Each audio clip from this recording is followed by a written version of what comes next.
Alright guys, welcome back to the X-1 build. So I thought I'd go over all the stuff I got done this last week. Quite a few things actually, and we're getting close to closing up this fuselage here. So I made some change to the ducting. You can see these red dots. That's kind of where the original design was. Paul was trying to get around the back of the wing here. Well, I ended up just carving away the back of the wing so it wouldn't be in the duct, and I filled this in with lightweight spackle so the turn is less abrupt now. And I smoothed it out. It's all spackled and smooth. I'll probably do a couple coats of polyurethane in here just to make it nice and smooth. I also had to figure out where to put the ESC, how to run all the wires from the back of the plane to the front, from the gear and the wings into here. So what I decided to do was mount the ESC right here. So it'll be sitting on top of the wing actually in the airflow. Obviously a fan mounted back here. I'll have a Mylar tailpipe. So this isn't the actual tailpipe. That's just an opening in the fuselage for the pipe. So have all this run like this. It'll be run down in here. I also opened up the battery bay area quite a bit. There's a ton of foam around this area, so I felt like it wasn't a big deal to just open it up. I'm going to line this with balsa and then plywood on the floor once I get to that point. Once the fuselage is glued together, I can get all that done. But this is a 7000, and you can see plenty of room, and I can move as far back, as far forward as I need to. I get a feeling it's going to be probably right under the cockpit, is my guess.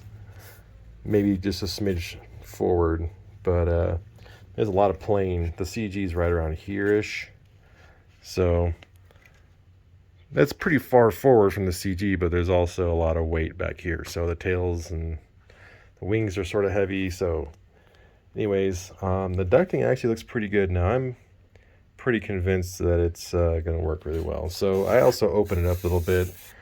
It was maybe a little small through the center here, so I kind of like sanded it all out, smoothed it out, and we'll put it together and kind of show you guys how it looks when it's together, looking down through there. But it looks pretty good. So that was one of the design issues I had to work through. There's a lot of other ones that I went through too. So the landing gear tires stick out the top, so I had to clearance the wing. Well, I guess first we'll address the fact that I made this a 3-piece wing. So I talked about earlier that it was just going to be too big as a 1-piece model. So what I did was, while the wings were still attached, I cut 2 grooves in the fuselage, and I have this really nice carbon tube from CST, and so it's a carbon tube spar and then a carbon sleeve. So what I did was, this has a plywood spar through it all the way through the wing. You can see it out here. I cut a groove and I bonded the spars in with Gorilla Glue, this one to the spar. The back one's a short one, and I'll show you here in a second. That one's really just to keep the rotation of the wing stable. You also see I had to make channels for the servo wires into the center here, so I could run those up to the area where the receiver is going to be at. Obviously I capped off the ends with balsa. So this sits on just like this. I have to make, that's going to be the next hurdle, is once the fuselage is together and this is bonded in the plane, I got to figure out how to mount this and make it removable. So let's go on to the wings here. So I did a number of things to the wings. Cosmetically, I added the counterweights to the ailerons. And then there was a bunch of spots along the leading edge because there was just fiberglass wrapped where it was burned through the glass and it was going to need body work and stuff. And I decided just to do a balsa wood leading edge for a couple reasons. One, for just hanger rash and stuff. This will be far more durable. The wing doesn't need to be stronger, but it will make it a little bit stronger having the balsa wood up there. I also wanted to reprofile the wing a little bit, so I wanted to add some washout, and I could do that by changing where the leading edge radius is. So you see I got some Bondo on this wing, trying to kind of fix all that, but basically kind of fattened up the edge a little bit, trying to keep that, because this thing's going to have I'm convinced it's going to have a pretty nasty stall. It's going to be pretty heavy, about 9 pounds would be my guess, and there's not a lot of washout in it. It isn't a very highly tapered wing, but it's a very thin wing. I mean, it's super thin, so obviously I still have some more body work to do here. So I did that. On this one, there was a couple of spots that were cut out for servo placement and then ended up being the wrong placement, I guess. So I filled those in. This is balsa. This was plywood. Another thing I did was on the flaps, they're not hinged yet, but I talked about in the previous video about how the real X1 used a lot of flap angle, just a ton. So the way they were set up before wasn't really going to work. So I added 1/64 plywood gap fairing or gap cover here. And so basically when I hinge these, I'm going to use row bar hinges. I'm going to put the hinge point about 1/4 inch back from the leading edge of the flap. And what that's going to allow this to do is it's going to kind of rotate like that as it goes down. So the hinge axis will be about like that. So basically what that's going to do is kind of keep this gap up here nice and tight as it deflects down. So I did that. I think I mentioned it before. The flaps ended kind of early. They were kind of short. So I lengthened them out. They should meet with the fuselage basically. So I did that. That's it for the wings. They're pretty much ready to do final body work on at this point and hinge everything. So those are good to go. One of the biggest hurdles was the tail. So I changed I made an actual whole new elevator with a little bit more scale profile on it. And that's really no fault to Paul. There's not a lot of accurate 3 views out there that to use to design something like this. So he was using the best he could and probably made some assumptions based on what he was looking at, just based off what 3 views were available. So the one he had built was straight across the back, and the hinge lines were kind of tapered like that. And the same thing, I did a lot of like looking around and looking at pictures and stuff. Best I can assume is there's a slight taper on the back of the stab, more taper on the front, and then a straight across hinge line. So instead of having 2 separate servos, which were kind of sticking out because the stab was so thin, I decided to change that whole setup. I'm going to run a connection wire between the 2 stabs around 1 servo instead of 2. And the way I decided to do that was, so I had also changed the rudder setup too. So the original rudder servo was mounted up here where this piece of balsa is at. And so it had this real long push rod, which is fine. It would have worked. I'm just real picky about a lot of stuff. So I kind of wanted to hide it. And then I also wanted to put the stab servo in here too. So we use these thin wing servos that he had set up for the stabs. So this is the rudder servo now, and I got this spot blocked off with balsa. And then this is the elevator servo pocket.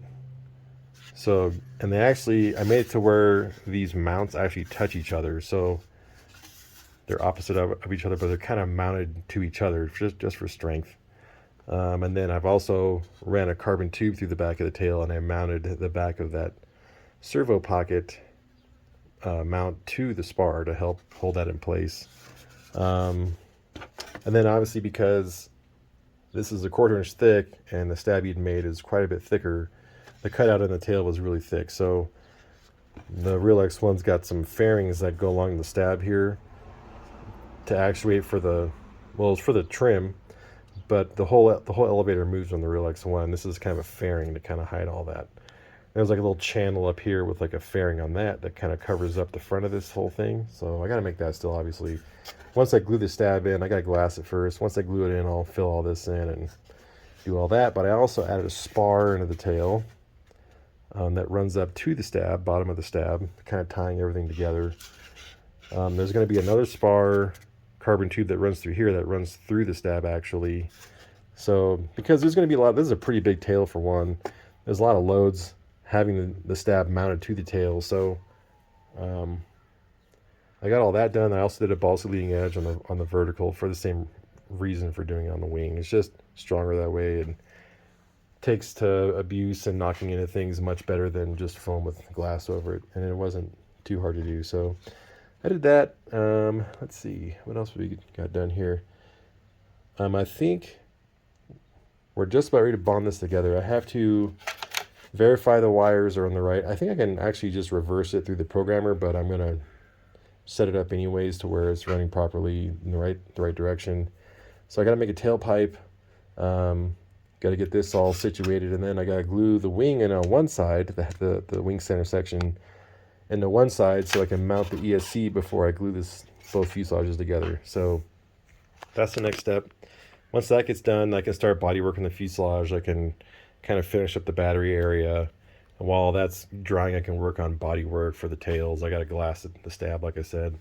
So, oh, and it wouldn't be a rocket if we didn't have some Afterburner lights in the back. So Chris Wolf, the RC Geek, was kind enough to sponsor us with this Afterburner light.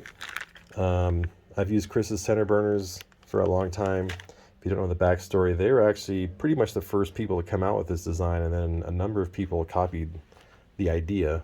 Not exactly, but the idea of mounting a light to the back of the motor. So this goes in the back of the motor, flashes, and has super bright lights. So it'll look cool because this is rocket powered, right? So way better than nothing. So at least it has the effect of there being rocket blast back here. But anyways, thank you, Chris, for sending us this.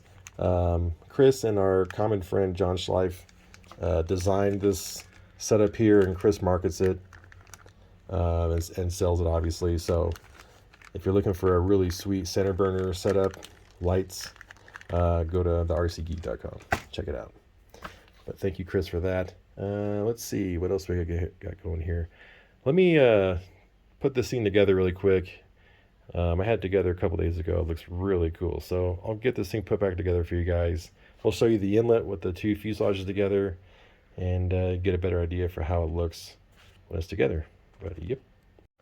All right, so obviously we have some cleanup to do and a little bit of matching to do, but you can look down the inlet there and kind of see how this is all going to work. But it's pretty straight through. I mean, the air is not going to have to curve too much to make all that, to make it to the fan. And the ducting is pretty big, so that's a pretty good shot through right there. Pretty smooth, and it's definitely enough air. There's gonna be like a pilot head right here, probably, and a cockpit floor, so the air will actually have a pretty smooth entry into there. It is gonna have to go past the canopy frame, obviously, but I don't think it's gonna be too big of a deal. It's gonna be a little bit of turbulence and stuff. It's kind of why the front's so big, because it's gonna need to kind of draw from other areas too, and then it'll clean up as it goes down the duct and smooth out before it gets to the fan. But you can see how nice and big the battery bay is. So that's a 7000 sitting in there, plenty of room. And like I said, I can move it pretty far forward if I have to. Hopefully it'll be somewhere in this area. But yeah, let's put the rest of the parts on it and check it out. All right, so here it is all put together. Looks pretty sweet. One of the biggest things I got to do once it's all glued together is I have to blend the fuselage in to the tail here. You can see I sort of started with that spar as kind of like a rib, but basically this all has to get blended in. Obviously lots of body work to do. You can see how nice and big that battery bay is now. Pretty sweet. You got a good view down the inlet. A little bit of a mismatch. I got to kind of work on that a little bit, but really won't affect anything, honestly. Anyways, and then it's still obviously missing a little piece that goes right there. I'm going to make that like a balsa. But yeah, lots of little stuff that still has to get done, obviously. I would say the big stuff's done once I get the body glued together and the gear mounted. I'm gonna do a balsa nose here because it's gonna have a pitot tube and then pitot tubes in the wingtips. But I mean, this thing looks pretty rad. Definitely looks cool. Big old tail on there. And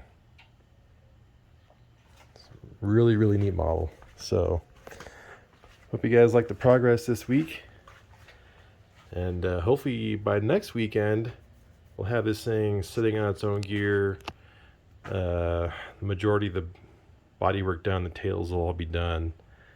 I really want this thing mostly finished part of the way through August, towards the end of August. That way I'm not in a mad rush to finish it for the St. George event. So anyways, hope you guys like this video, and we'll see you in the next one.